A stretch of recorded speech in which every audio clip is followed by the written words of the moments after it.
Hey everybody, it's Galmadex and welcome back to some more Magic Arena, and the Powered Cube is back. Very excited for this. If you've never drafted a Powered Cube before, it's a draft format where instead of drafting cards from a single set, you can draft some of the strongest cards in Magic's history. It is a phantom draft format. You don't keep anything you draft with. It's just for playing the games, but it is a whole lot of fun. It includes the Power 9. It's in the name, the Powered Cube. So you have the Moxes and Black Lotus for ridiculous mana acceleration you might be able to pick up, and those are excellent pack one, pick one cards. So that's what we're going to take here. Very fun format, highly recommended. I am kind of brand new to Powered Cubes. The first time I ever played a Powered Cube was when they brought it to Arena last year. That was in around, what, September, November, something like that.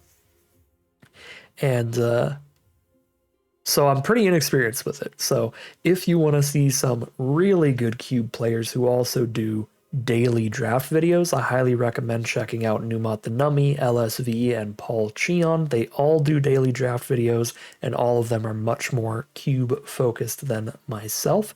So certainly check out those channels for experienced drafters. But if you want to see somebody who's newer to the cube, who plays a lot of Modern Limited, have some fun, or you just already like my videos, then stick around. We are going to be playing Cube all week here, leading up to the launch of Lorwyn Eclipsed. Without further ado, after our very clear pack one, pick one of Mox Sapphire, let's get into this draft.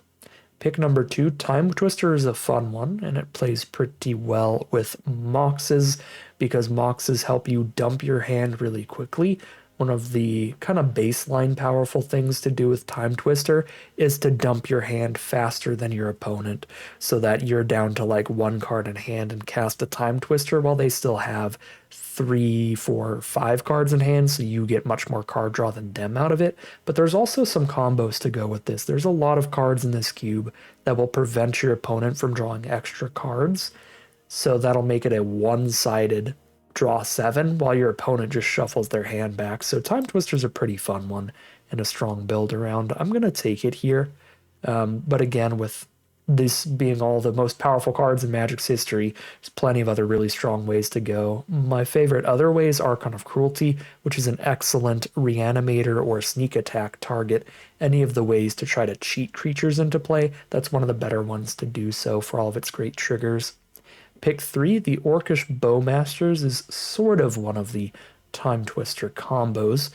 When this enters, and whenever an opponent draws a card except the first one they draw in each of their draw steps, this deals 1 damage to any target. So you get an extra Bowmasters trigger off of the Timetwister if nothing else, and there is a lot of card draw in this cube in general, so I assume that Bowmasters should be pretty good. I mean, it's excellent at pinging little Baleful Strix style, Lana Werewolf style, 1 toughness creatures. So starting with a Timetwister will take one pretty fun combo for it with Bowmasters. Although I guess the Eidetic of Memory is another combo for it. Draw 7, put 7 +1/+1 counters onto one of your creatures that combat phase. Yeah, if you've got this sitting on the board, Timetwister after it could be fun. There's a lot of ways to go. I guess since I'm pure blue for now, we could stick mono blue, but we'll take the Bowmasters. It's new to the cube. They didn't put any of the Universes Beyond cards in the cube the first time around.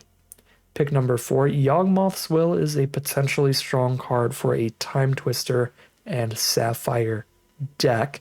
It's basically only really good in a Storm deck, where Sapphire and Timetwister also really shine. Storm decks are trying to cast as many spells in one turn as possible to storm off and like Tendrils of Agony your opponent, which does 2 to them for every spell you've cast, to hit them for like 20. So that could be a fun way to go. We haven't managed to pull off a Storm deck yet, and it's an archetype I've never drafted before, so it would probably end up with a pretty weak deck because I wouldn't know how to do it right, but it could be very fun and something very new to get us started this return trip. Lightning Bolt is probably the safest pick for a newer player like myself to the cube, but we'll take the Yawg-Will. We have, again, a couple cards that look like great synergy. Ancient Tomb's a great card in general. It's really strong for the artifact decks that I enjoy, but any deck that has a bunch of Colorless and generic mana costs. This can ramp you really quick. Costs a lot of life to do so, but pretty good. Fetch lands are also really high picks because with all of the, well, with a lot of the dual lands and 3-color lands in the cube, you can fetch out almost any color that you need off of this land. But I'm going to go for the Ancient Tomb. It's more of my cup of tea. I love me some artifact decks, and talismans all get much better when you have Ancient Tomb and Mock Sapphire, to be honest. These are two different ways to have 2 mana on turn 1. If you have 2 mana on turn 1, you run out your Talisman Mana Rock and just keep going up from there. So what's best? Blue-green, black-red, or blue-red? Probably blue and red being the colors you want together more often than not. Blue-black would be the perfect talisman here, but that's not an option. Brainstorm's good with fetch lands and stuff, which are in the cube, so that's interesting too, but grabbing me a talisman when I have an Ancient Tomb. Pick number 7, Bitter Triumph is a very reasonable, flexible removal spell, and we're currently in blue and black, so I don't hate it. We can also take Leyline Binding for interaction. Looks like some somewhat aggressive cards here, a Demi and Mai and stuff, but I'll take Bitter Triumph. Underground Sea, perfect dual land, one of the original dual lands, the no downside dual land. This is just an island and a swamp all in one card. It's whichever color you need. Fully untapped. It has the card types to get fetched. Really good here when we are on blue and black. We'll take that. Pick number 9, there's a Subtlety. Fine tempo play. Slow your opponent down. Put one of their cards back on top or bottom of their library. You can also cast it for free, exiling a blue card from your hand. If your opponent is casting something absolutely deadly and you're tapped out, you can still have the interaction up, which is nice. Good white aggro cards in that pack, but we do not look like an aggro deck. Pick 10, some green aggro, filler black creature, or some random duels in case we end up in those colors. Take the Cottage here, I guess. Go for the Throat pretty late. We'll take that. More interaction. Didn't really see any other combo-y stormy stuff after the Yogg-Will, so we may end up becoming just a generic kind of blue-black control build. Multiple good removal spells now. Go for the Throat, Bitter Triumph. Bowmaster should be fine there too. Counterspell with the Subtlety. Some blue-black control stuff could be good. Actually take the Flood Farm Verge here over Once Upon a Time. It's a Duress. I suppose Duress is better in Powered Cube than ever before, but I might still be higher on Prismatic Ending. Duress is still a little hand dependent. It's certainly draw dependent, where it's not a good top deck in the late game. Last pick, Abandoned Air Temple. So not a ton of white aggro players in this draft pod. What do we open up? Pack 2, pick 1. We have a Reanimator spell, then Necromancy. If we want to try to play Reanimator, Nexus of Becoming is a fun card for a deck that's trying to cheat a bunch of stuff out. You can cheat out your expensive artifacts and creatures as 3/3 versions of themselves if they have like really good enter effects and stuff. Teferi and Urtai for some controlling cards here. Take Necromancy and gamble on it, or just kind of lock in on some kind of Esper control, take a consistently good card. We could even run out Teferi turn 2 off of a Mox. Kind of like the idea of some Esper control here. We're up to Teferi Time Raveler. Sorry I'm late. Actual factual counterspell for our control deck. Some very fun combo cards in this pack. The Displacer Kit has a lot of good synergies. The best being the Covetous Jewel. It's an artifact that taps for 3 mana of any color and draws 3 when it enters. That's practically infinite with Displacer Kitten because you tap it for the 3 mana to play any spell. Then you flicker it, draw another 3 cards. Out of those 3 cards, if there's anything that costs 3 or less, you tap it again for more mana, play one of those cards, flicker it, draw another 3. Displacer Kitten has some really nasty combos that are pretty fun, but I'm going to go for kind of a streamlined, pretty focused control deck here rather than trying to do too much combo-y stuff. Flash is another good one. You can flash in something like an Atraxa to just draw the bajillion cards without paying Atrax's mana cost. Pick 3. Fractured Identity is quite strong and looks like a really good card for this kind of deck where we just want to play a bunch of interaction of our own, not too many win conditions. This is a way to get more removal and a win condition in our deck at the same time. We simply use our opponent's win condition against them. Take the identity, but Consult the Star Charts also looks great, as does Reprieve. Pick number 4, Remand looks awesome. That is the most consistent, best pick to make here, but there is Leovold to go with Timetwister, so if we draw Leovold and Timetwister together, we can Timetwister and just shuffle our opponent's hand away. That is going to mess up our mana base a bit. We'll need to splash in green as well. Spend a lot of picks on mana towards that, but it's fun. I'm going to go for it. I'm going to be a little doofus here. We'll take the Leovold over the Remand. Talisman of Progress is pretty great with the Ancient Tomb. Speaking of talismans, it actually would have played best had we taken that blue-green talisman pack 1, so that's a little sad. Fairy Mastermind is solid here. It's a solid card in general, and it does draw us 1 extra card when we Timetwister too. Time Warp's decent. I like another talisman. I just love loading up on talismans with Ancient Tomb decks. And this one's a completely on-color talisman. Smuggler's Copper is a decent card. We don't have a very high creature count for accruing it, though. Wandering Emperor is a fine defensive planeswalker. Flash it in exile the tap creature, gain a couple life, or we take some fixing. I'm going to take some fixing here. I think we need to take it real highly to help get the green in. I mean, we could take the Mortuary, but even taking Creeping Tar Pit gives us room to put like a forest in it, whereas Tundra is really good, but Dig Through Time is also excellent. Those are the best picks here. How many non-lands do we have? So Mox Sapphire is straight up a land. We've got 1, 2, 3, 4, 5, 6, 7, 8, 9, 10, 11, 12. I need like 11 more spells still. I don't know if I could spend this pick on the land over Dig Through Time. I'm going to grab that Dig Through Time. There's Time Spiral to go with Leovold, but there's also Tropical Island to help fit the Leovold in. Man. Help fix the Leovold in. Can't resist. I'm going big stupid mode. Take a Time Spiral. Now we get an Urtai. These are the wrong dual lands. I wish the packs had just been in a slightly different order. Like if these duels were in the pack with the Time Spiral and the Dig Through Time, and then now we get the Tundra Undergrown Tomb, it'd be so simple for us. It'd be so good for us, but alas, that is not the case.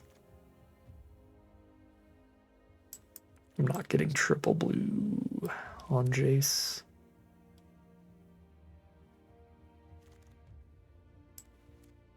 I'm not going to Pentad Prism Splash into Leovold.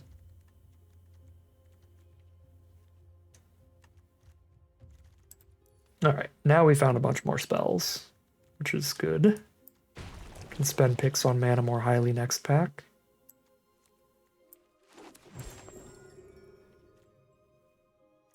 There we go. We're not going to pass a Mox, and it happens to be a green source for Leovold as well. Pretty perfect pull there. Join the party. Blue, green, black Triome is also perfect. It's that or the Marsh Flats, and the Marsh Flats cannot currently tutor for green mana, so the Triome is actually better for this deck right now. Lorien revealed these land cyclers do play quite well also, because they can find your dual lands in your Triomes, but let's grab Zagoth.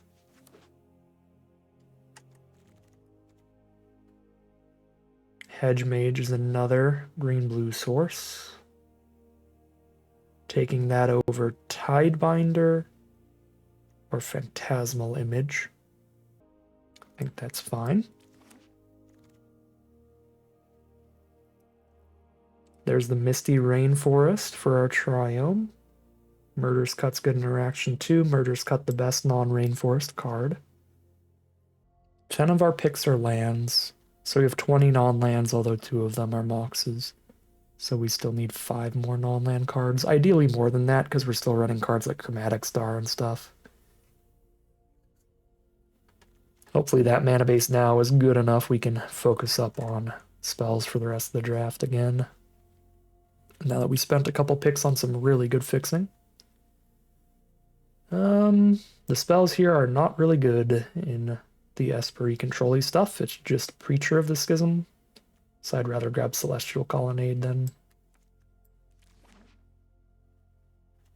dual land that can double as a finisher, which is great for control. Day of Judgment, speaking of great for control. Get ourselves a board wipe into the pile against Boros and the like. There's a Narset to go with our Timetwister and our Time Spiral. Another one of the ways to get the effect to be one-sided and just delete your opponent's hand.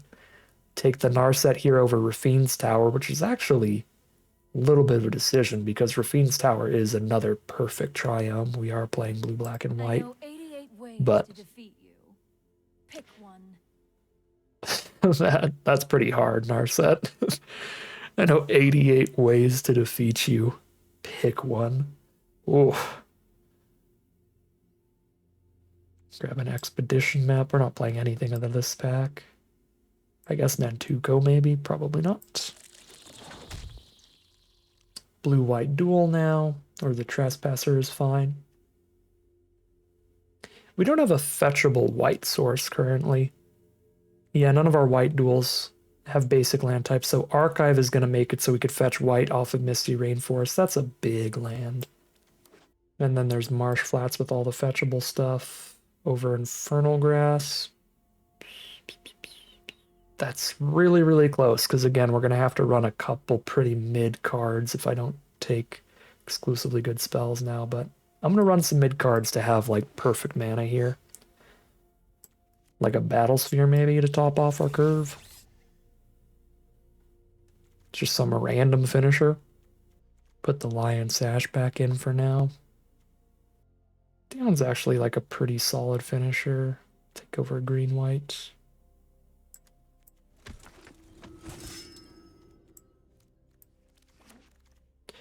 Just finding some random better mid cards to run as finishers. These last few picks. I like this deck. This looks like it'll be a really fun one. Excited to see how well it's going to do. We're going to have to do a little bit of deck building here. We don't have to cut too many non-land cards, thankfully.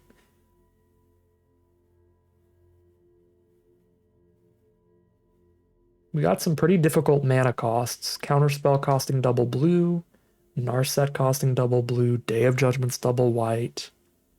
Even more double blues up here. There's a blue, black, green card. Yeah, I'm happy we spent as many picks on that as we did, because we do have some restricted mana costs. Plus we have a colorless land I want to run with the Ancient Tomb.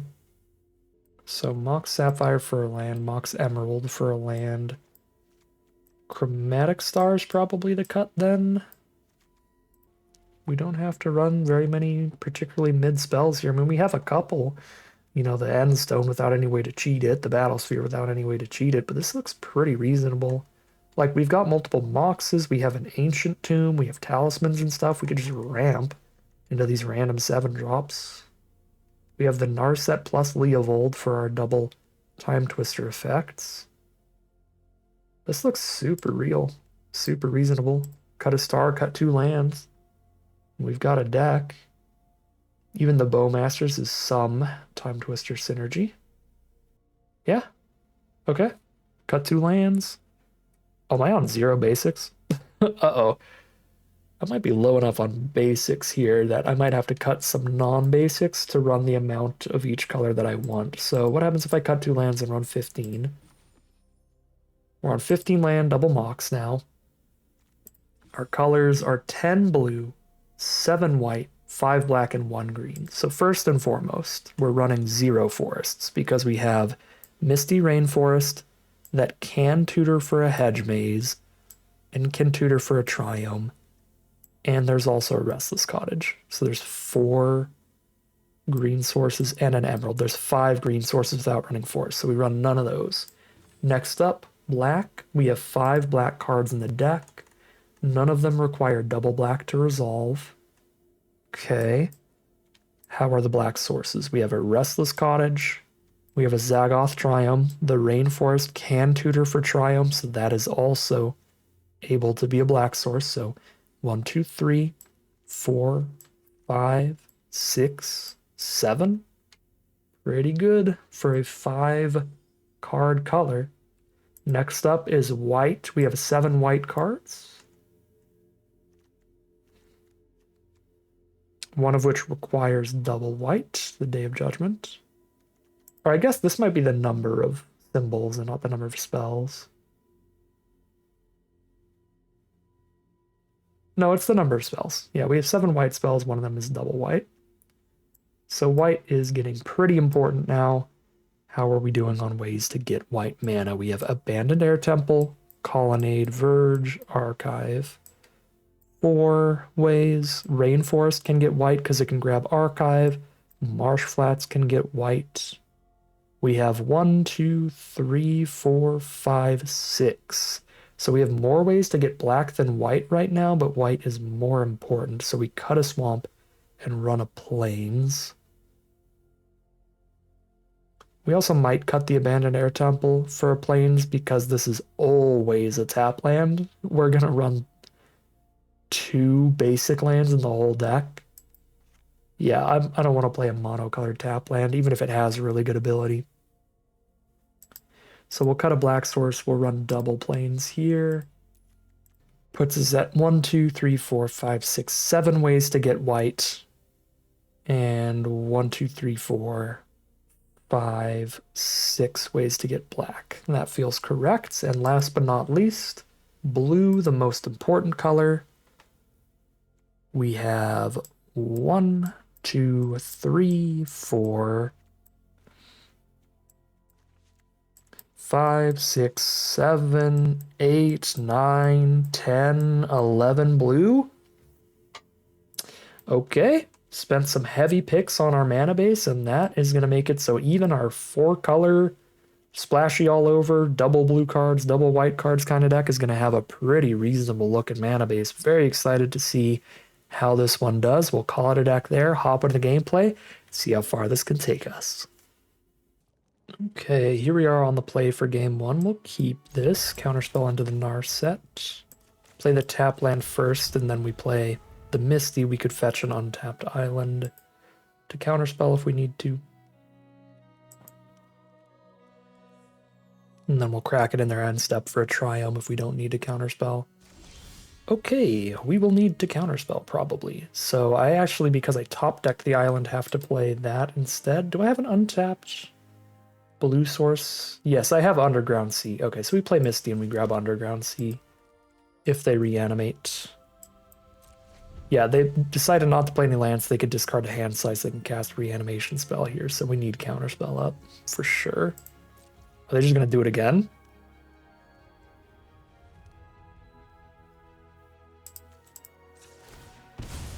Maybe they kept the 0 land hand, like, genuinely as well. It's a possibility. They did do it again. Picked Abomination. I am not tapping out of this counterspell for the life of me. These are both very threatening cards to reanimate. They play a forest. Or no, well, Dark Flick Shores. Why did I think that was a forest? They play reanimate, we counterspell it. We fetch. Let's get the Surveil land here. Talisman, not... I don't hate it. but I would rather find more interaction right now. I mean, I could play Talisman and Narset in the same turn, and that gets me closer to Battlesphere. Then I still have Subtlety up, but Subtlety can't counter a reanimation spell. I don't really have any other counters, though. I think I'm going to keep that, because I don't really have more counter spells. I just have more ways to blow up stuff after they reanimate it.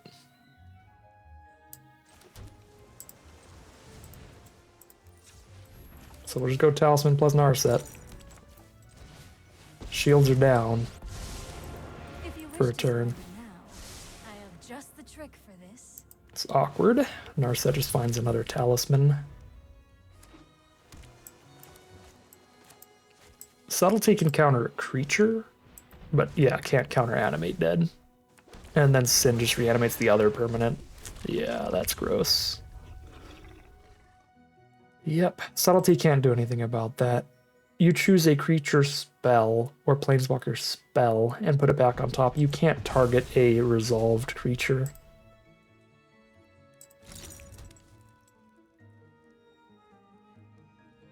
Might be dead here if Narset doesn't find interaction. Well, there we go. There's better Triumph.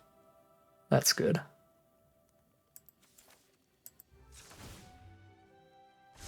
Keep an open Fractured Identity. Well, that's even better. Or Day of Judgment. If I Fractured Identity, I get Marsh Flats back. For 5. I don't have the mana to Bitter Triumph after Fractured Identity on Sin. So it's probably Day of Judgment.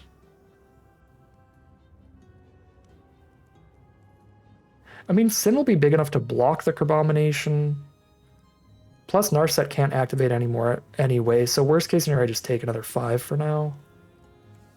I kind of want to take Fractured Identity so I can exile Sin, because if I Day of Judgment, and then they just have another reanimation spell, like, that's awful. But if I Fractured Identity, even with another reanimation spell, they can't do anything here.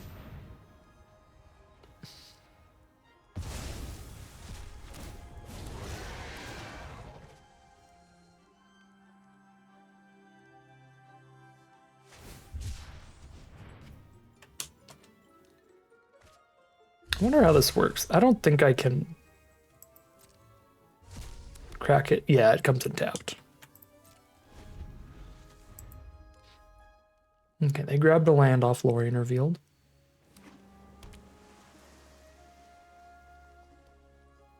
This does have its mana cost intact, by the way, so it will be not killable with Ending. Okay, they're going to kill the Narset. Won't forget our time.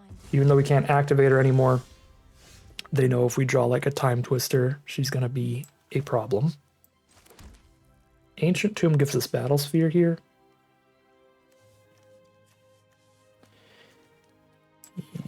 Yep. But they've got double blue up now if they have their own counterspell.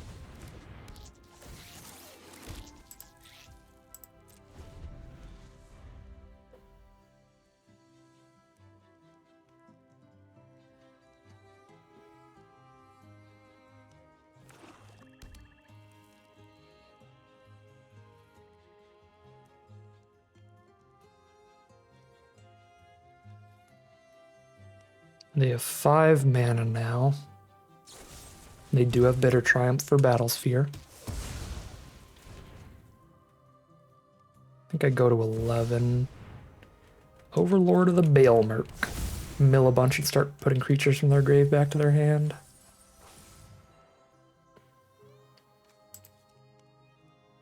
So Strix. Oh, they can choose Planeswalkers too. They could have picked the Jace as well. Okay, they're going to pass through. I'll take the no attacks. I'm kind of happy with that. Okay, we find a Mox. I don't have red mana, so I can exile something that costs 4 or less. Oh, I do have red from Talisman, so I can exile the Overlord.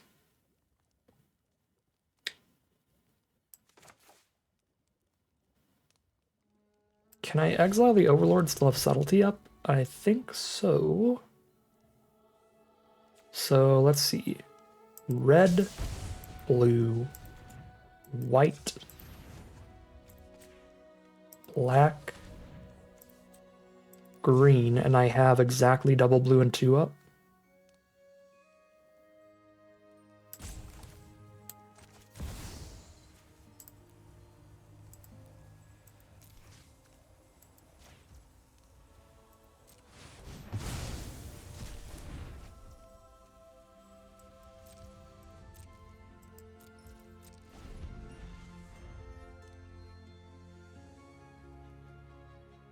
And they can have their 1/1 draw 1. That'll be a 3/4 menace, make me discard a card, draw a card. If they want to make me discard subtlety to draw something else, I think I'm okay with it. Instead of bouncing that for now.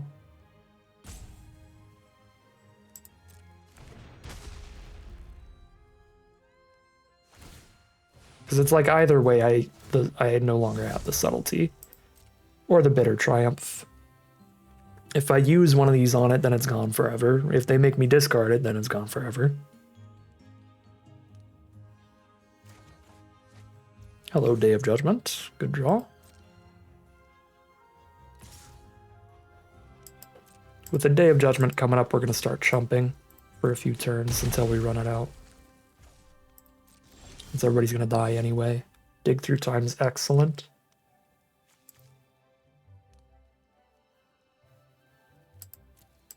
I'm going to wait and use this during their end step, because we are a deck with multiple ways to shuffle our grave back in. So exiling a bunch of cards to cast it for super cheap right now could actually cost us in the end. So I might just hard cast it for the full 8 in their end step.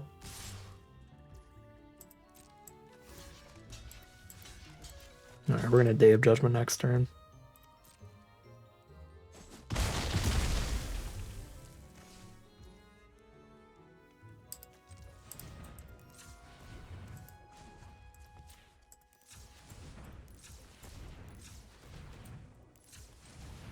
Five, six, seven. Okay, I'm gonna delve 1 card rather than shoot myself for 2 here.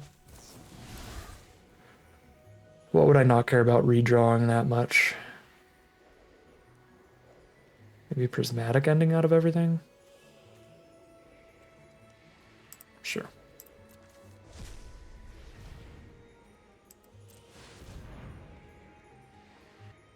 I don't actually have double white on board. I just realized I might die because I can't actually cast this Day of Judgment. Shoot. I think I could have fetched into the second white at some point. Which is on me. Alright, we have to bitter triumph the 5/5 then and take 4.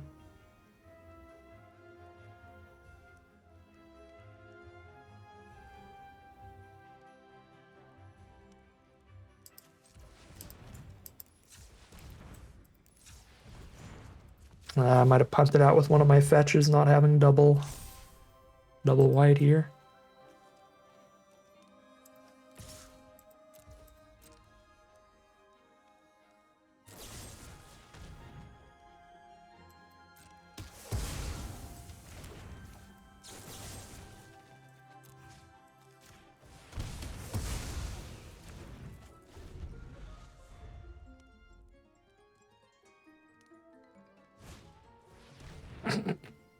Top deck the Thoughtseize. Oh no. We have a lot of very real top decks though. We still have 2 draw 7s in here.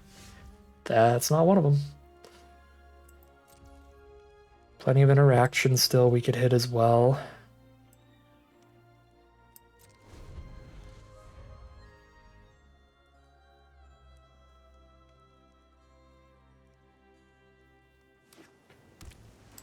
It's not over.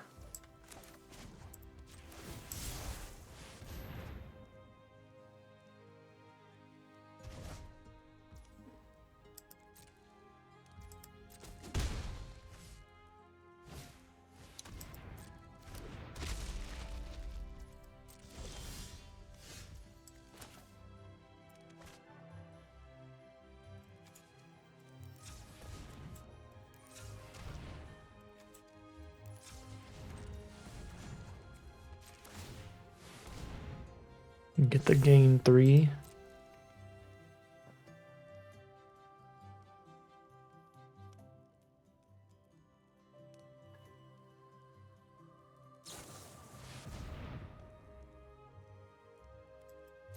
All gas, no brakes from our opponent. It's more interaction while we're hitting lands, so we don't get the gain 3.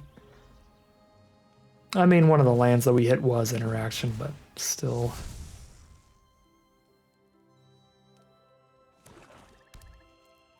Just temporary stuff. Fashionably late. I can't even use Ancient Tomb on that. I have no other option but to try.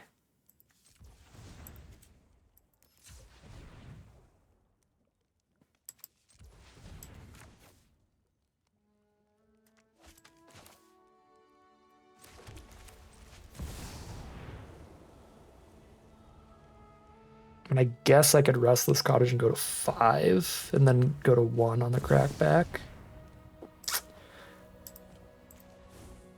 Yep, Snapcaster Cryptic. You got me. Dang. Did we have another fetchable white source is the question, because if so, then we punted not getting the second white. Because not having double white on Day of Judgment is what killed us there. We can go double check our deck list. We already hit Meticulous Archive. We might only have the one fetchable white source, in which case there was nothing we could do. But that was like the one play of the game. So Archive is a fetchable white source.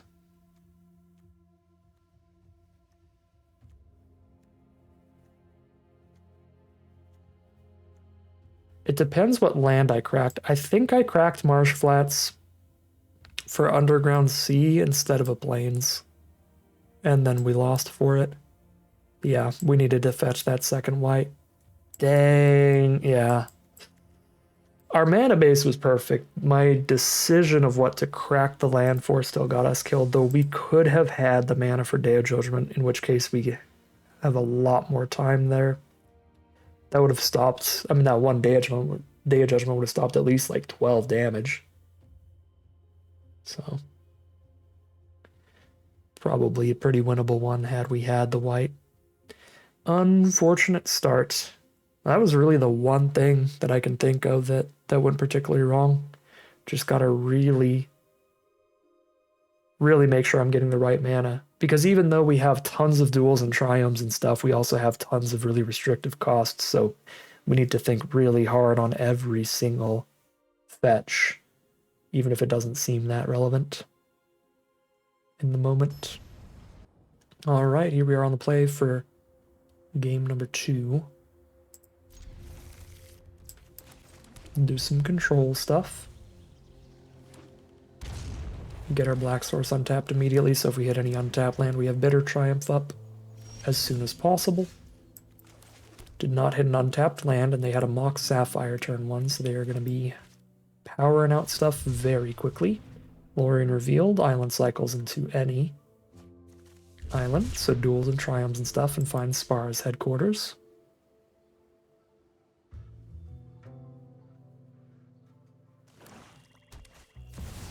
Show and tell. Probably dead, but we have something at least. Yep, Atraxa will do that. They draw a bajillion. Even if I triumph her. I mean, Battle's Fury is a lot of damage, to be fair. So they're going to have like infinite cards in hand, but they're going to be starting this game at like 12 or something. Then they Sheoldred's Edict the Battlesphere, but I keep the tokens.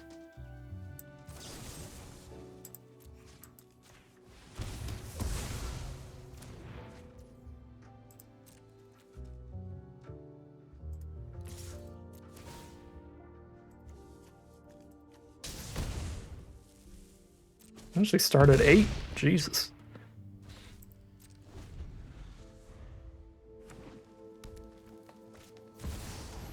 They have the damnation. Okay.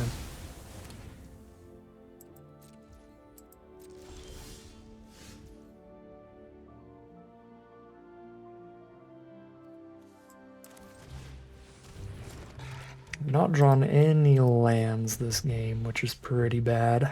Still on 2 mana.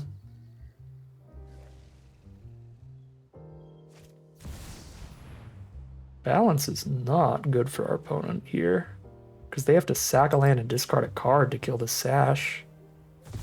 Why would they do that over Edict? I will absolutely take it, but that seems strange to me. Maybe they have something they want to discard to reanimate? But they already have a Trax engrave. What could you have that's better than a Traxa? Oh, they discard an island? Sack a land and discard an island to kill Sash instead of edicting it. Okay.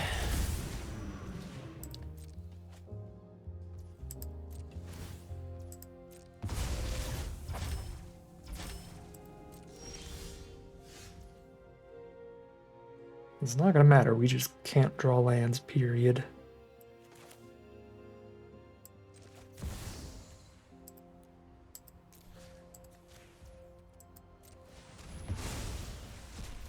I didn't need to spend any extra mana on it, but I have nothing else. I should have done that for x equals 0, technically, in case they had days.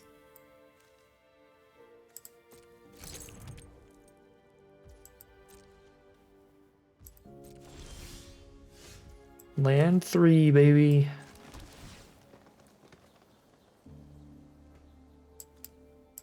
Time Spiral's going straight into the trash. We are nowhere near 6 mana.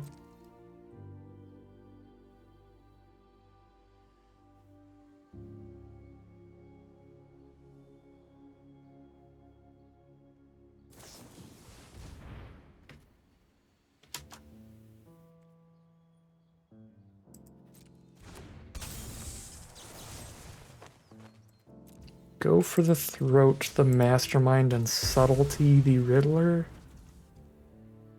Just goes back on top and they play it again next turn anyway, but I just need time. I guess I could let it resolve and then Teferi it back. Oh, they're just gonna hold up interaction. Okay. Now I can hardcast Subtlety, so we'll just do that.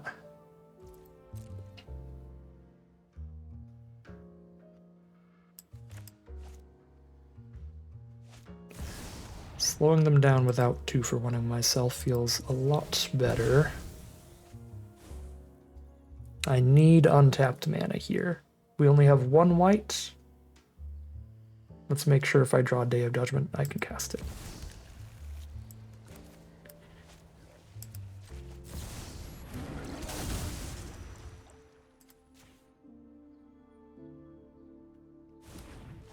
Redraw the Wan Shi Tong.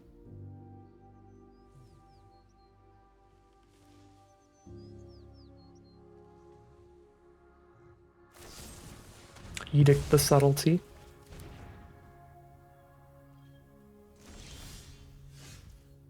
Ancient Tomb is the draw.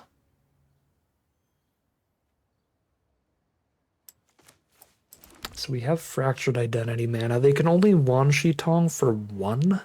It'll be a 2/2 blocker. I might just Colonnade them and have their life total.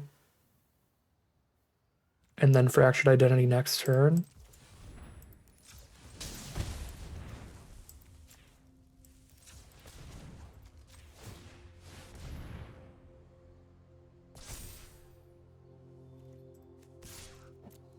I mean, they could chomp with Wan Shi Tong. Put them to 4.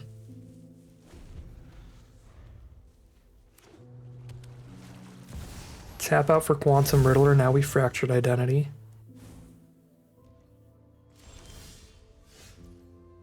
Ether Spellbomb. Really close to lethal, but we don't have enough mana for that to be lethal. Could Mentor to work on a wide board state instead here, which is pretty tempting.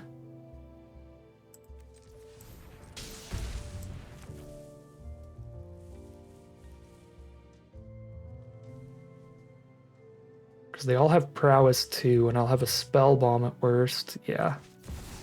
Let's see about going wide here.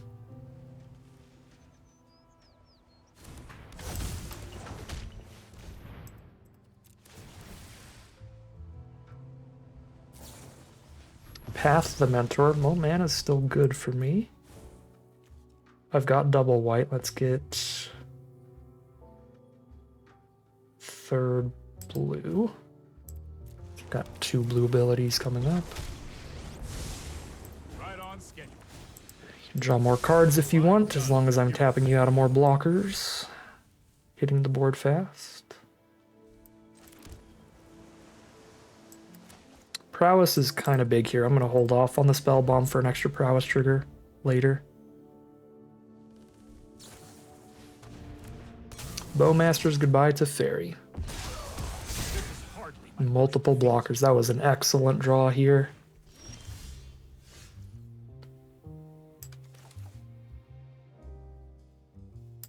They're actually dead on board, though, the way they've played it. I just attack with Colonnade. Let's play the Spell Bomb, so that if they try to block with Wan Shi Tong, we bounce it.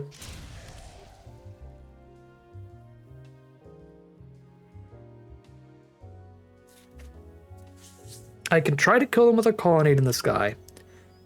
Or I can Fractured Identity their Bowmasters and shoot the Orc and try to kill them with a 4/4 on the ground. I think I'd rather go Colonnade holding up Spell Bomb here and save Fractured Identity.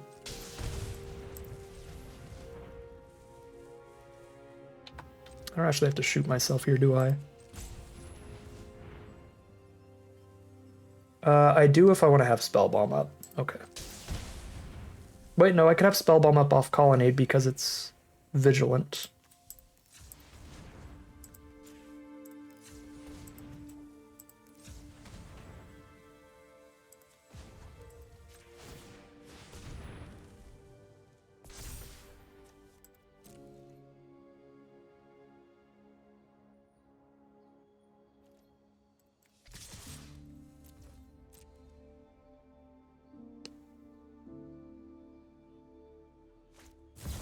Wan Shi Tong. Resolve it. Bounce it.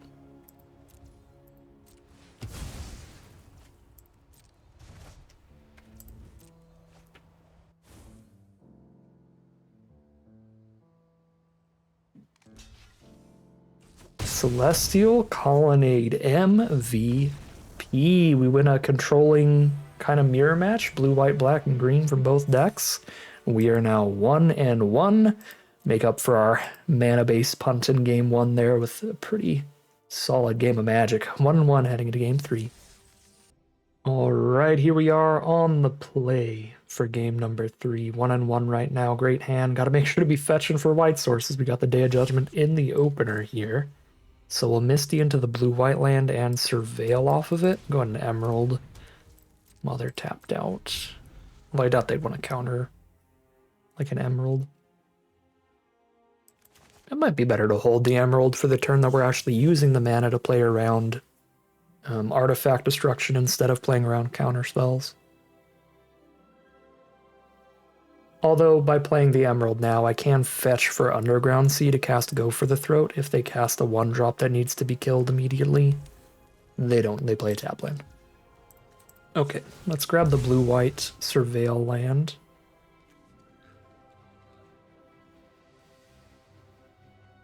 Yeah. Find the white source, and then Marsh Flats the Underground Sea. And I've got 3 lands here. I think I'd rather try to find a spell. 3 lands and an Emerald's already 4 mana. Dig Through Time is the spell. Go for Throat up either way. Get the tap land out of the way.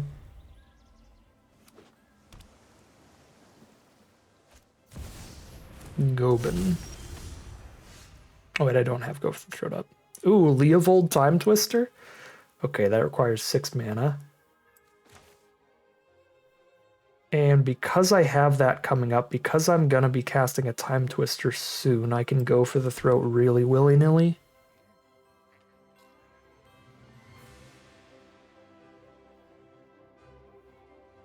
So I'll probably go for the Throat Gobin. But we'll wait to see what they do this turn. We'll give them their one drawn discard.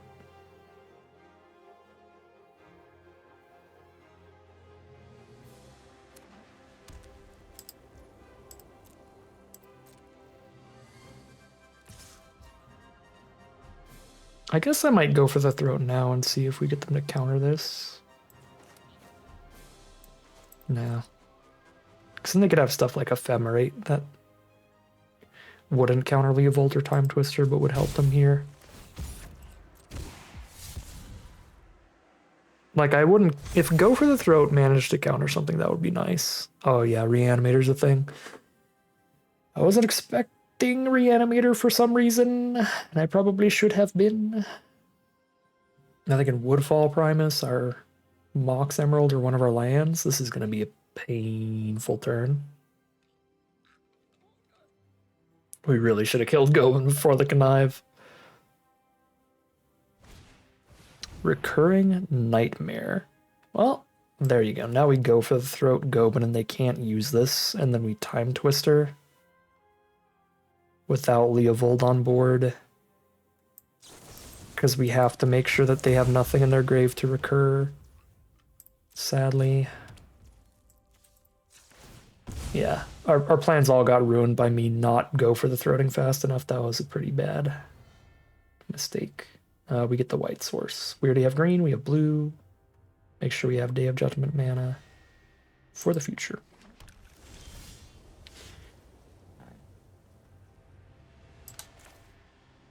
Let's get twisty.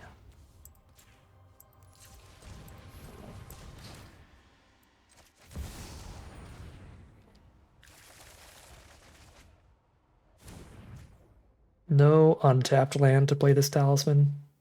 Rip.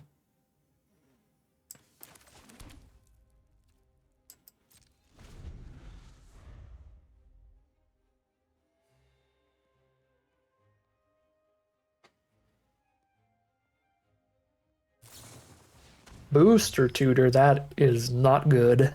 They get really lucky if they find like an Entomb or something.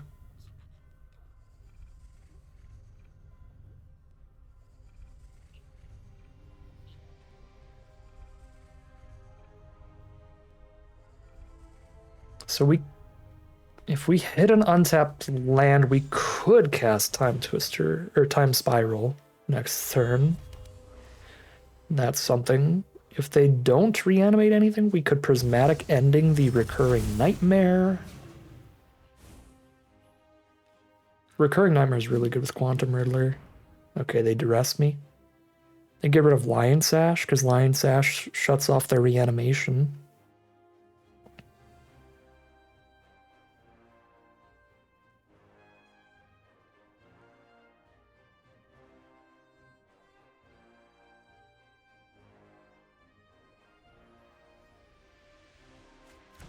They get rid of the Time Spiral. Alright, we're chill with that. Urtai Counterspell Draw card is coming up. Lion Sash holding up an Urtai? I don't have enough untapped mana to do that. I'm 1 mana off. So I kind of want to just Prismatic Ending the Nightmare and pass.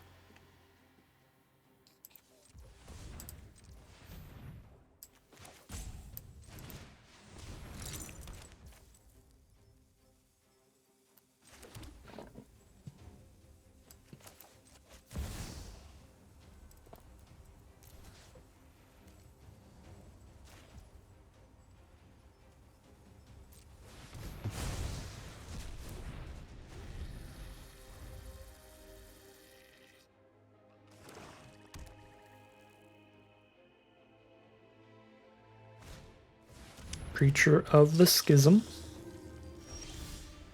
There's Teferi for that.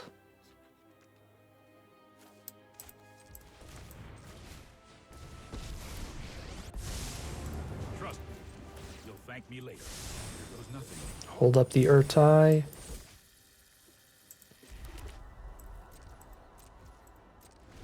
And start killing them with unblockable lands, I guess.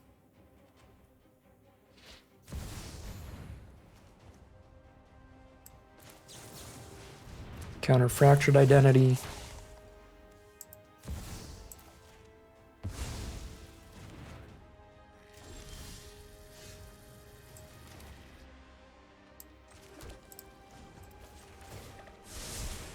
Let's try this.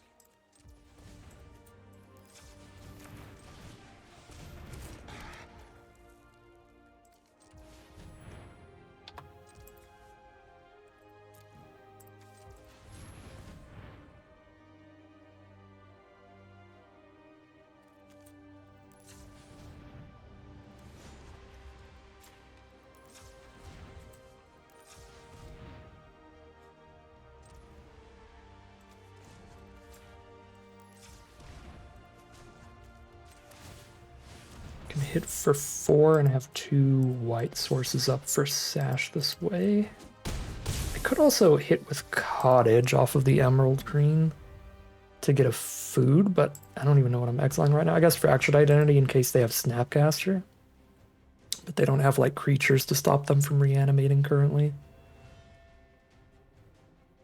And I guess the Lion Sash stops that too. With the open white mana anyway. Okay, now they're just playing regular threats.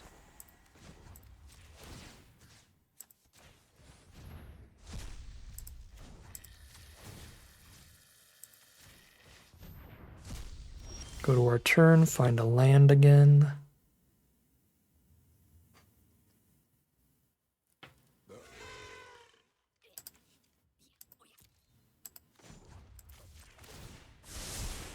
I'll protect you.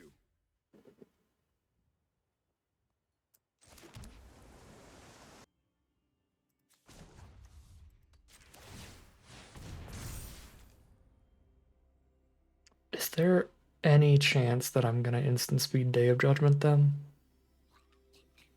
No.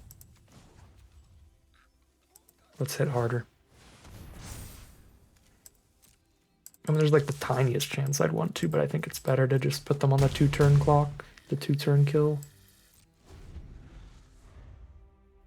And just have a Lion Sash for 1 held up. Quantum Riddler, only 2 mana untapped to try to save them.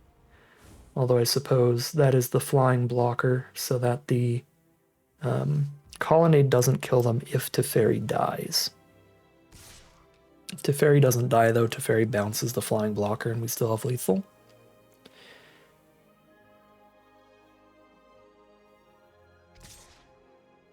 Get a 1/1 life linker. They're going to send the Menacer to Teferi.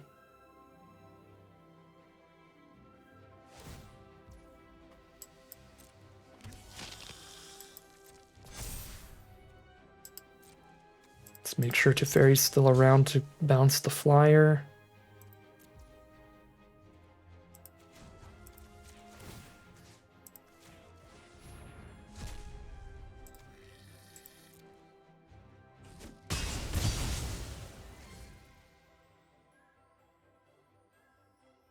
Actually, could just Day of Judgment. But then I don't have 7 damage coming their way.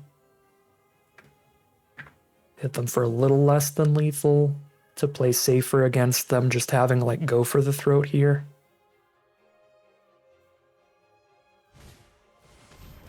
Animate Dead the Urtai. Blow up the Teferi. Okay, so I will have to Day of Judgment then. Only time will tell. Ooh. Or not. Do I have the mana to kill them? Okay, I need to do crazy math here. 1, 2, 3, 4, 5. Activate Colonnade for 5. Boom. Activate Pit for 1, 2, 3. I'm 1 mana away. Because Colonnade has Vigilance, I could spend the blue sack on it, but I don't also have the 1 bounce for it, so I can't do both. Okay. So I have to Day of Judgment. White. White, 1, 2. Day of Judgment.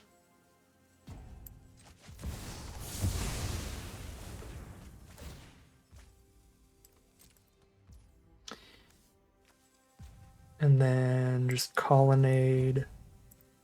Actually better to Restless Cottage. Oh, it'll be tapped? Oh, because I tapped the Emerald, so I can't Restless Cottage. That's my bad.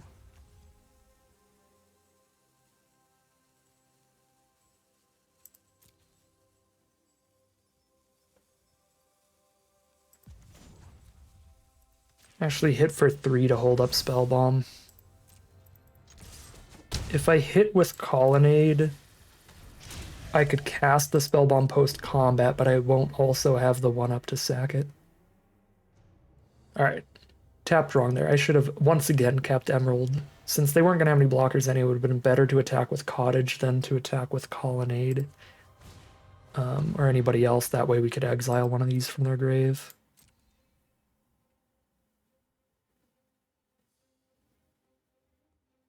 So they need something that gains life on ETB, and Archon gains life on ETB. Does it gain enough life? Puts them to 6? I don't think so. Yeah, I have the mana to hit them for 7 next turn. So unless they hit a 1-mana card, still kill them? Alright, we win.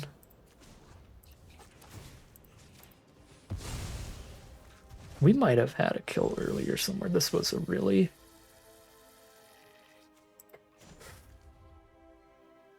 It is holding a black, it is holding a blue. Yes, it's going to let me activate both off of the auto tap. Yeah. This is very complex. Killing with lands here, like mana-wise. Kind of like man-land control deck, like creature land control deck is kind of sweet. Like when if your finishers are just lands, that game was kind of awesome. Now I kind of wish like instead of Battlesphere we just had more removal or something, because that Creeping Tar Pit and Colonnade are like the best of the dual lands because they're in the color pairs that benefit the most from having their lands be able to turn into finishers in the endgame. And they're both completely unblockable. That was really sweet stuff. I feel like I'm over here playing with like super complex and powerful instruments of destruction when I'm used to playing with my Nerf guns. It's out of place. We are 2-1 now, heading into game 4. Here we are for game 4. No Black Source in the opener for the Bowmasters, but I'll still keep with the Fairy and Prismatic ending. Get an early Surveil with the Hedge Maze. Mentor. That's like pretty good with these cards, but I think I really do need to be digging towards the Black Source. I'm just gonna Wasteland a Hedge Maze and we'll just move on. Turn 2 is turn 1 now. Okay. Here we are on the play for game number 4. Start with a tapped Celestial Colonnade and pass. This Talisman's going to be really nice to get us towards our 3-drop spells, even if we don't draw land this game.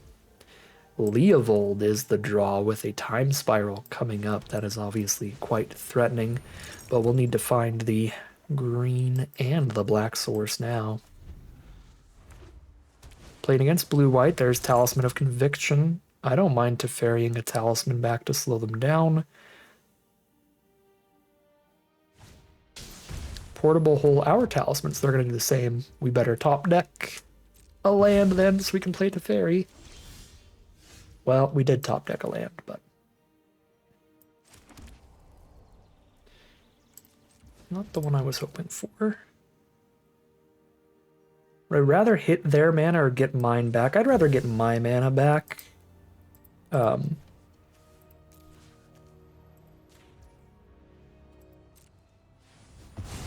I'd rather get my mana back than hit their mana here.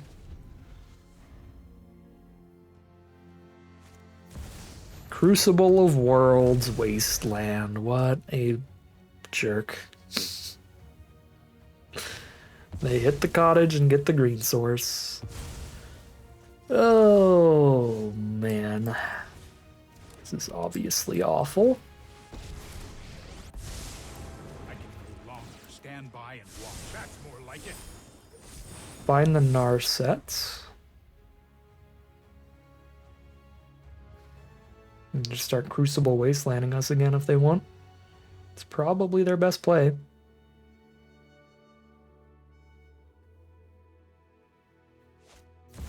Yep.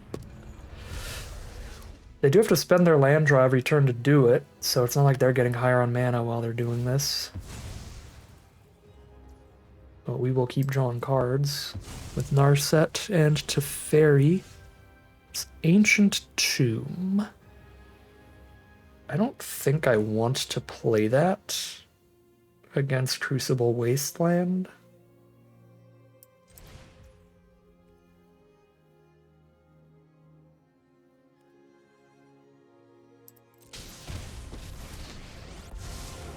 Until the turn I'm using the mana off of it. Thoughtfulness before action.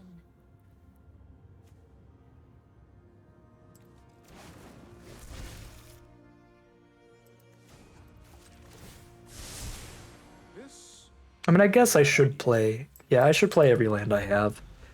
If they're just gonna wasteland an Ancient Tomb, that's fine. Because they have to spend their whole land drop to do it. Should spend every land draw I get.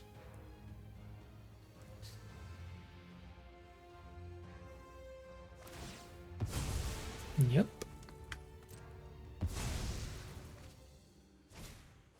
There's their own Teferi, which we cannot kill.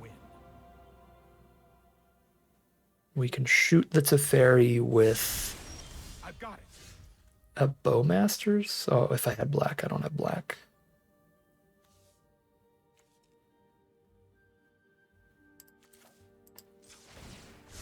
Hone your prowess. We're not quite at that mana.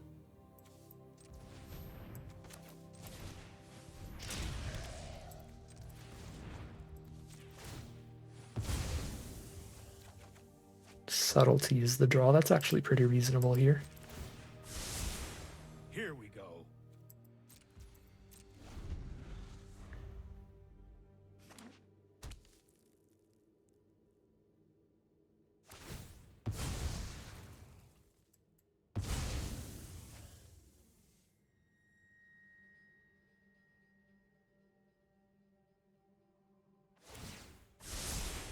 No, I am not making this up as I go. Agatha's Soul. This literally doesn't do anything. Just exiles a card each turn from a grave. Okay, they cannot wasteland this.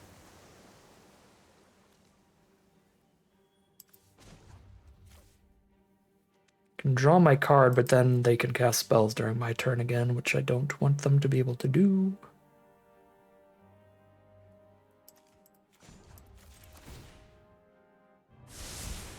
I've got time.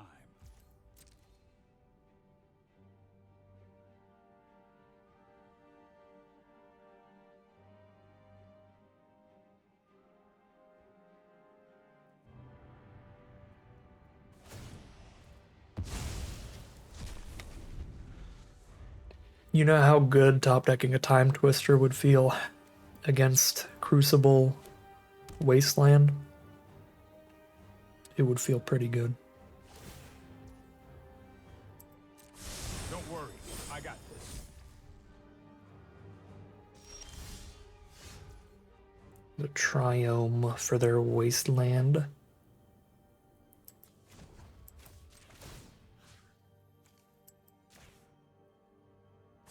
Trust me, I have a plan. Play it out and it costs them mana now, if nothing else.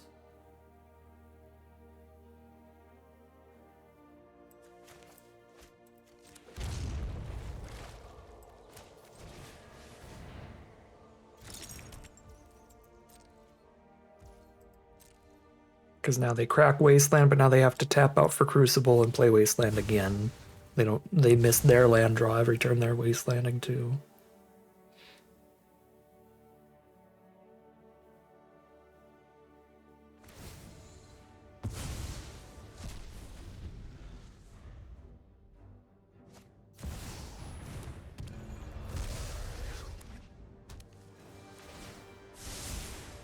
I've got time.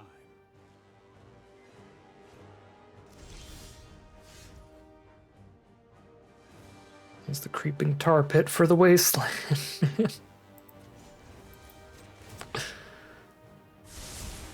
Oh I've done boy. the hero thing before. Better than discarding the hand size.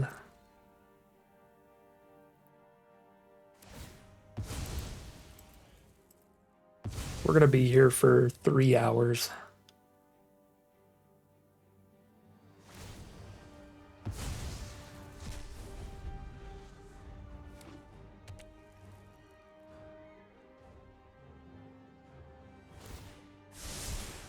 No, I am not making this up as I go.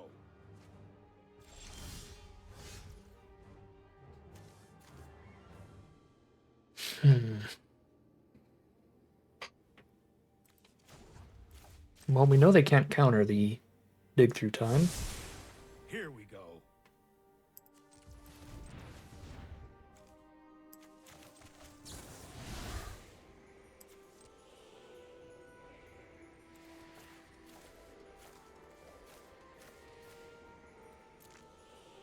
Just the fairies on the board.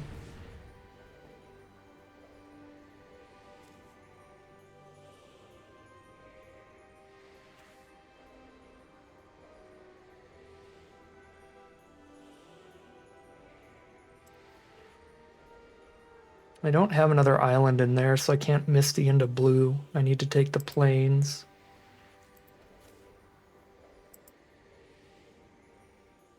I can marsh flats into the next plains as well.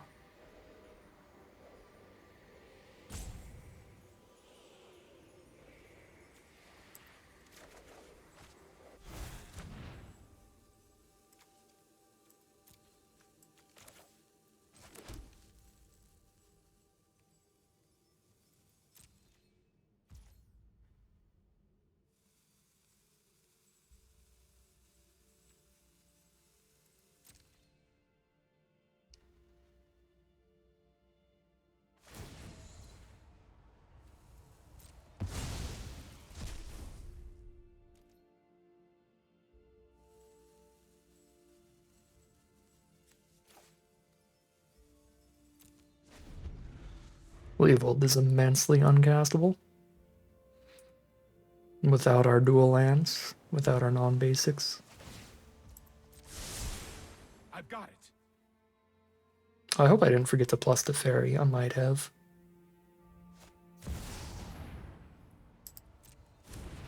Can't subtlety that.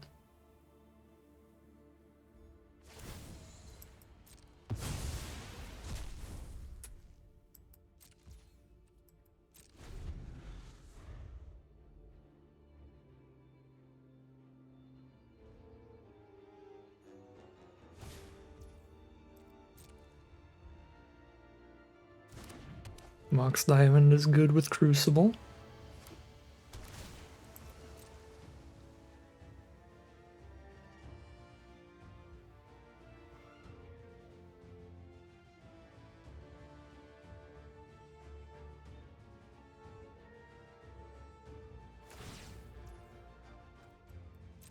This might be a bad idea.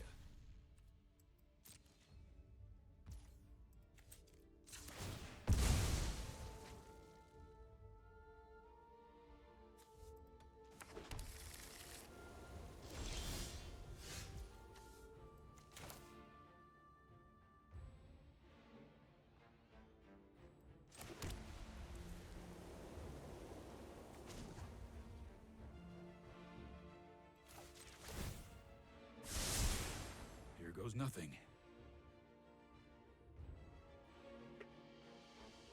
Cast a Dion or the Mana Rock? I'm gonna cast a Dion.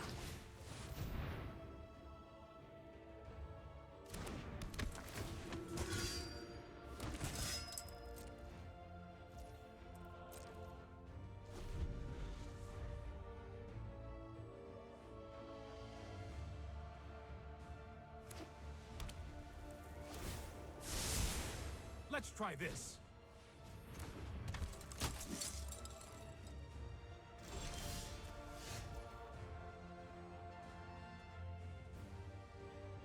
They cannot do anything about us killing Teferi here.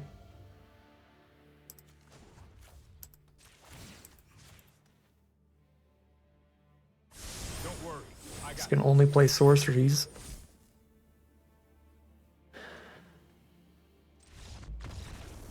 What on earth was that game of Magic?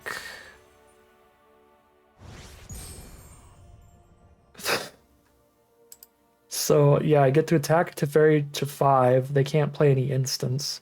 And then because of that, we now have access to instants while they don't have access to instants. Which I just realized we could never have subtletied that whole time. I was totally forgetting I couldn't have subtletied there. But yeah, here this turn, killing Teferi. Now we have access to instants and they don't, which is huge. They can't play any draw spells or instants. So apparently just this Planeswalker static ability locks better than the Crucible Wasteland locks. We have every basic in our deck on board to try to get out of this. And then we have another mana rock coming up. So we're towards that fractured identity. I mean, that was another way to play it since they can't do anything there. We could go like Misty and then fractured identity on like the Crucible, I guess. That might actually be the play, right? We kill Teferi and then also Fractured Identity Crucible of Worlds. I mean, it's not the greatest against their Soul Cauldron, but it shuts off their Crucible, more importantly. I don't know. We were open to a lot, and they were stuck off of a lot once we got both those static abilities out, so I guess they are over it. Fair enough. Maybe they got bored because it was taking so long, but honestly, that's their fault. That is 100% their fault. It is 3-1 now, heading into game number 5. Here we are on the play for whatever game this is. Misty into the black source, and just control the early game for now. Got 2 white sources already, so I think I'm going to Misty into the green-blue-black land.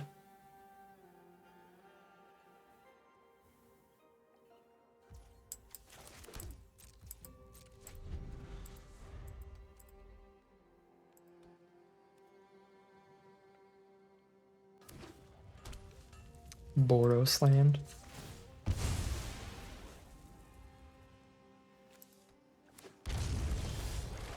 Timetwister, Bowmasters. I'm not 100% sure how that works, but I guess I can find out. If we hit an untapped land on turn 3. I don't think we get a 7/7. But maybe we do. Now they're going to have mana untapped to interact with it anyway. Okay, reprieve the Bowmasters. Alright, we didn't hit the untapped land regardless. Mill that, look for mana. I'm gonna...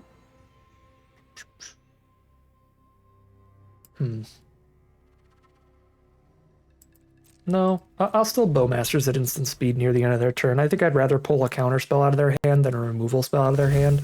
We have a lot more cards that can get countered than cards that can get burned away by like a lightning bolt.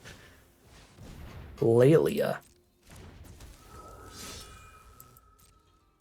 Could go for the Throat Laelia, but I want to try the Bowmasters thing and see what happens, which could make me lose this game if it doesn't work how I want it to, but you know. But if it does, then hey, that's awesome.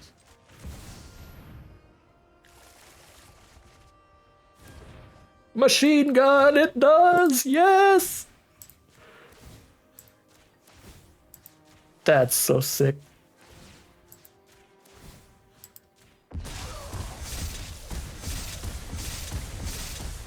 Awesome.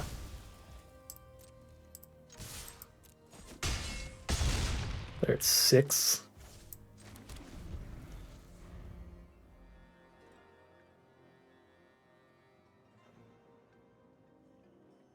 Well, that was sweet. Spell bomb to bounce the token, yeah.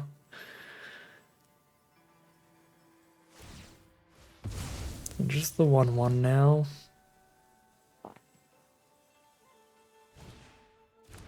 Chromox.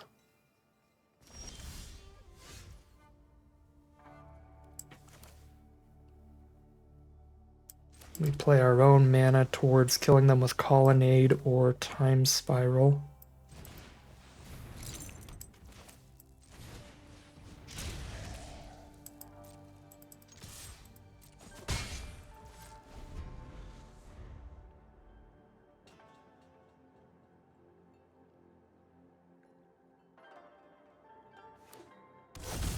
Valerian Academy, only one artifact out for them though. Love this card. I'm so excited to draft another Academy deck at some point.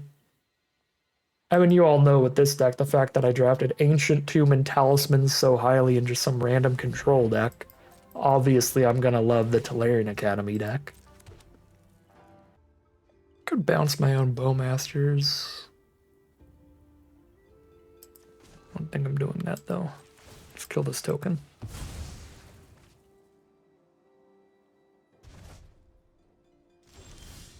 And let's make an attempt for Time Spiral kill if they don't have a counter.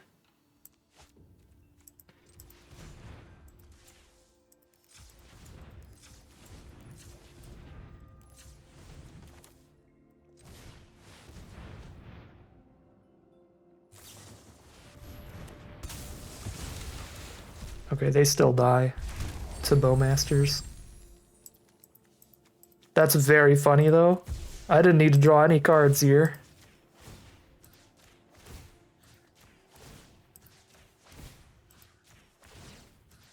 As long as they do.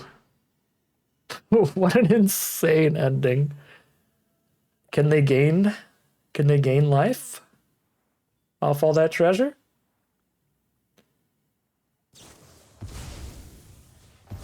Bounce the Bowmasters, draw. Looking for life gain.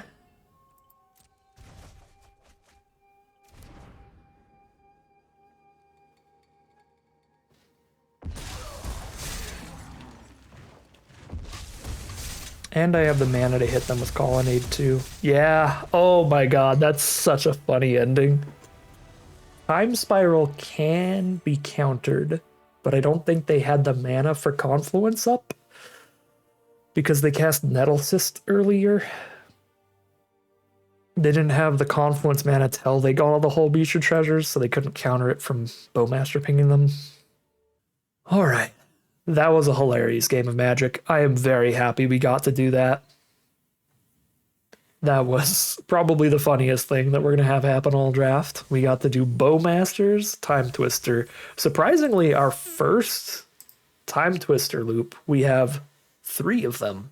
Not loops, but combos. We have the Bowmasters, the Leovold, and the Narset. And that's the first time we actually got to do the thing. With 3 ways to trigger it and 2 different Timetwisters to activate. So, hey. Took till the 5th game to do it, but it was pretty awesome. We are 4-1 heading into game 6. This is a pretty fast hand. We have Mox, Sapphire, and Talisman of Creativity. I could just hold up Counterspell turn 1 instead of dropping Talisman immediately. Which does feel pretty nice. Turn 3, I can play my second land and Talisman and still have Counterspell up yet again. Yeah, I think we're holding up Counterspell at all times this game. Playing against Boros, though, so we might not have to hold it up very long, because we might just counter the first thing they do. Against Boros, I might actually just lead with the Talisman. Because it's not like, I mean, we don't know if they're Boros, but they're probably aggro if they're playing Mother of Runes. It's not like they're about to like try to animate dead a 7-drop next turn. That's like super unlikely. I think I'm just gonna get my mana here. When we see Plains Mother of Runes, like if they're mono white or Boros or any kind of aggro deck, I think we just let the early stuff happen to get more mana each turn and then just counter something a little later. We've got Narset Time Spiral if Narset lives, which is highly unlikely.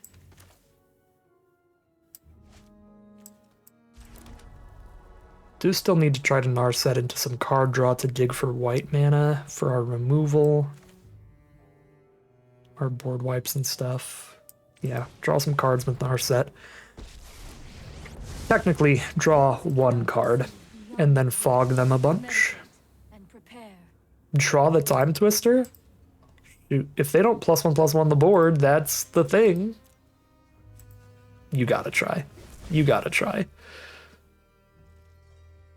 Can you deal 3 damage to my 3 loyalty Narset when you have 2 power on board? That's the question. No haste, no mountain haster, please. No red source. No! You gotta be kidding me. Good draw is good. Mighty warrior, I concede. You got that right, Narset. We could probably concede there. If they didn't top deck the red source, we win that game on the spot with the Timetwister.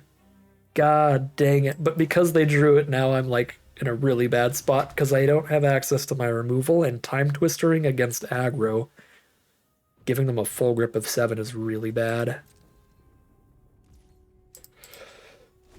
Ooh, this is not good at all. Alright, it is what it is. You gotta go for it. It's just too fun. Then spits out like an infinite supply of threats. Overtime.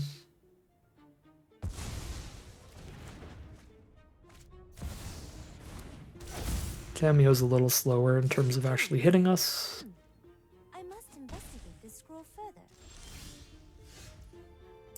Another black source.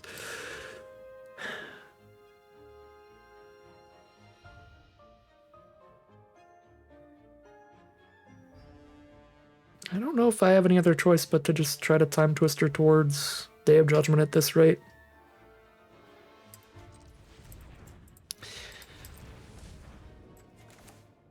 Okay, this is bad.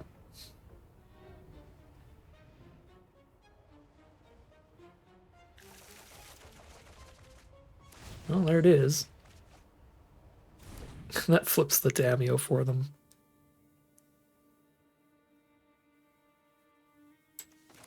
I'll Triumph Tameo. Well...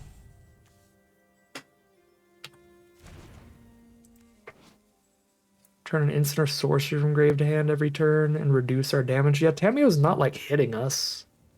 Tameo can chill for a bit. We'll hold up Counterspell instead.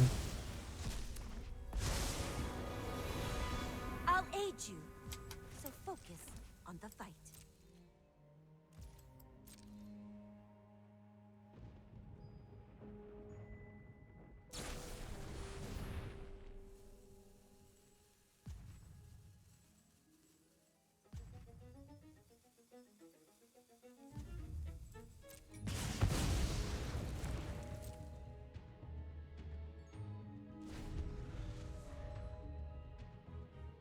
They abrade one of our mana rocks.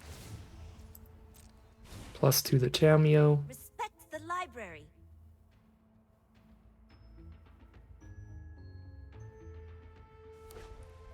Play a land, play in a Johnny. Bombardiers can sack Right the beside me, cat. brother. I can Triumph the Ajani in response if they do that.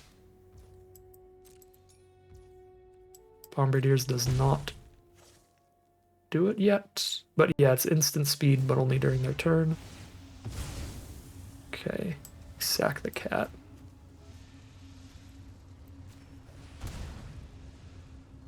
Oh, right, they have... I'm so dumb.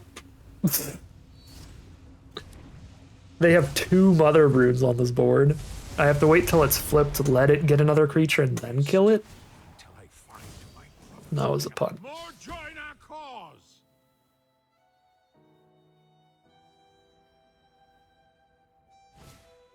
I think we again just let everything resolve then and hold up Counterspell for the play. Yeah, I mean, I'm super dead to flipped Johnny. I could have beat Flip Tameo, but how on earth did I forget 2 Mother of Runes, probably because I was like preempting the Day of Judgment in my mind.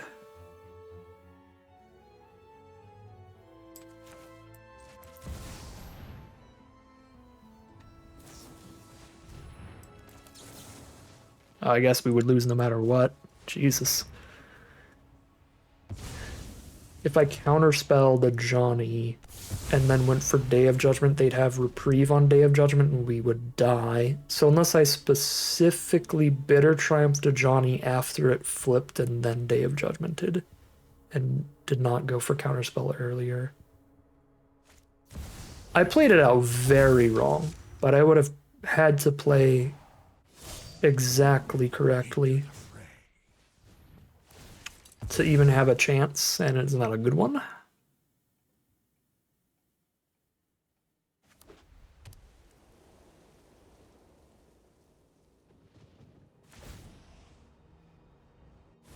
You just pick up a reprieve every turn.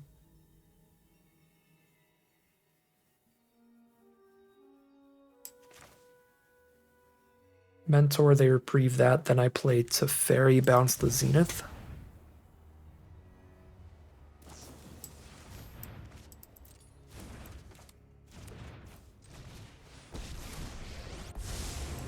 Let's slow this down. That's more like it.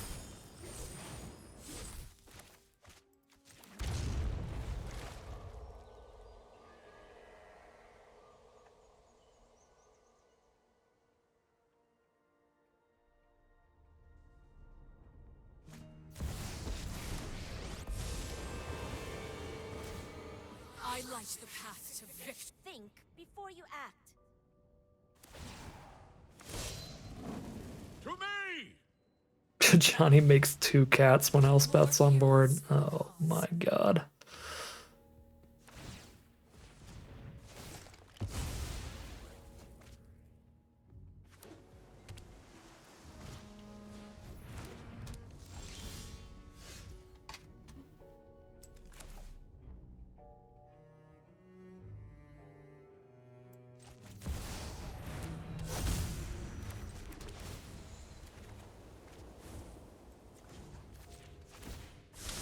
We are mega dead. In many ways.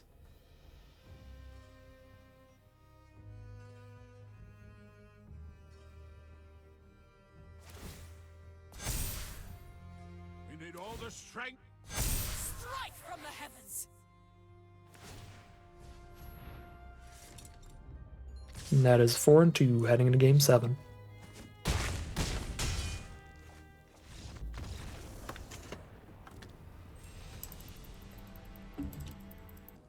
Here we are on the draw for game number 7 with an astronomically slow hand. I'm going to mulligan that. This is better, but not great.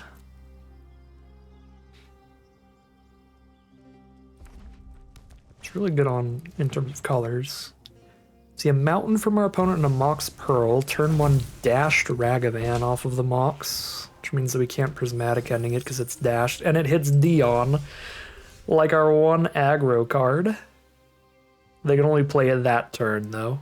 So they can't play it on future Ragavan turns, thank goodness. Let's ending their Mox here.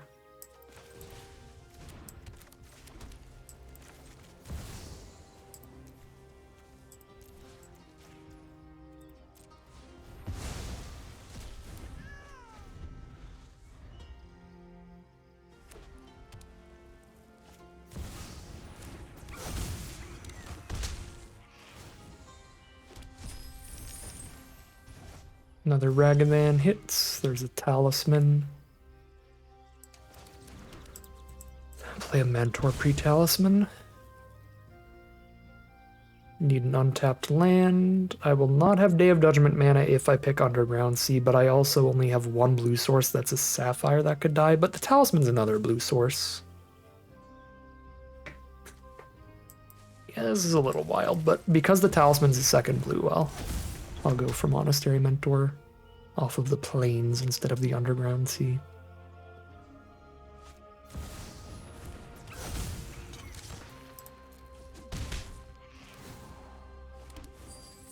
Urtai is the hit on Ragavan. Untap land, spend all of the treasure to Urtai and let us draw a card. Fair enough.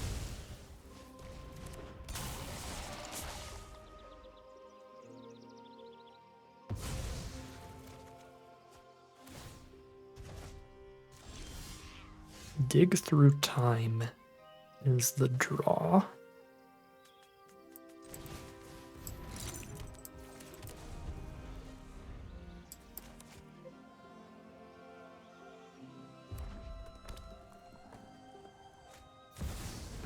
I'm just gonna die to one Ragavan.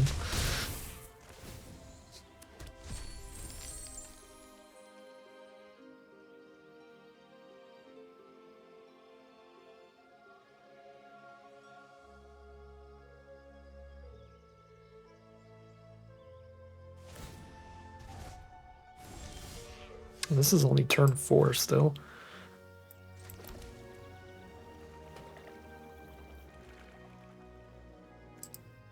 Three cards in grave. Dig Through Time cost me 5 mana.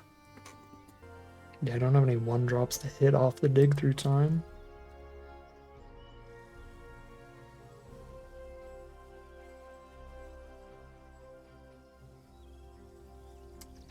This is so embarrassing. I'm just gonna Fractured Identity. No trigger.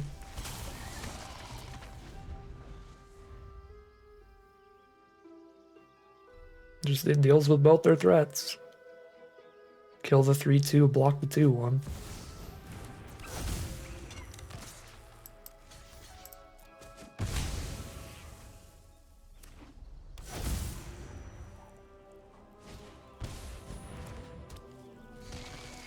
Luris Ragavan. Oof.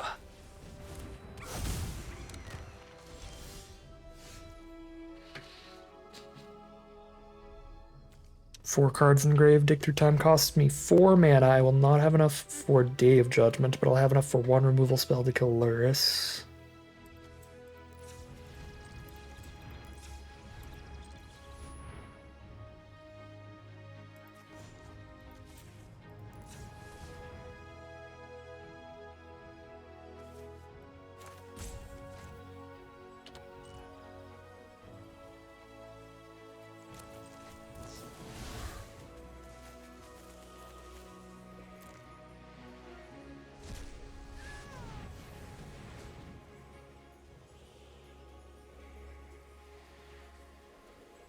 None of this is removal. Somehow.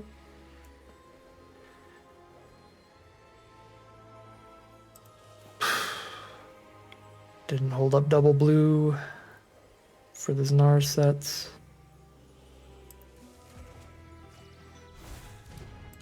Oof. Well, I mean, I'm dead. They're just gonna bolt me now. Yeah. So we just lose that game flat out. However we play it. Because I had nothing to choose there to stop damage. Best I could do is resolve a Narset and still die. Well, alright. Ragavan, fair and balanced magic card, and that's going to be 4 and 3 to end off this draft. That was a good run in terms of win rate, technically. But the variance was really disappointing. Particularly the fact that we only got a single game. I feel like this is a consistent Timetwister combo deck, and it just didn't consistently draw the combo. We got to Bowmaster's Timetwister 1 time. We got to attempt the Narset Timetwister against our opponent that had Plains, 2 Mother of Runes cards, and then they just top deck Mountains, Haste red card. Like, what are you gonna do? I think it was the right choice to pick the Timetwister there when they only had double Plains out at the time. Because if that Narset sticks around just one more turn, we guaranteed win. And the only way that it doesn't is like burn or haster. They could have had plenty of like really solid aggressive white creatures that wouldn't have saved them there, but they hit the red source right on time, cleared out the Narset, We lose that game there. Yep, I think this deck was really good.